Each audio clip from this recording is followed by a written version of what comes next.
Let's learn how to delete a YouTube video. Have you ever uploaded a video to YouTube that you no longer want to be there and don't know how to delete it? If this has happened to you, stay until the end of this video and you won't have this problem anymore. The first thing you need to do is open the YouTube app.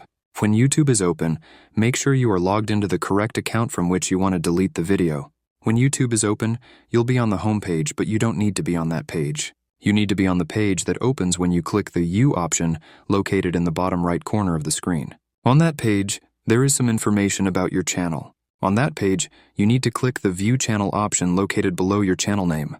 When you click on View Channel, the page with your channel will open. On that page, there are many options that are useless for this tutorial, but you need the Manage Videos option. After clicking on Manage Videos, the page with all your videos will open. On that page, you need to find the video you want to delete. After finding the video you want to delete, you will see 3 dots next to it that you need to click. When you click on those 3 dots, a menu with several options will open. At the bottom of that menu, you will see the Delete option that you need to click. When you click on that option, a prompt will appear asking if you are sure you want to delete that video. If you are sure, then click the Delete button.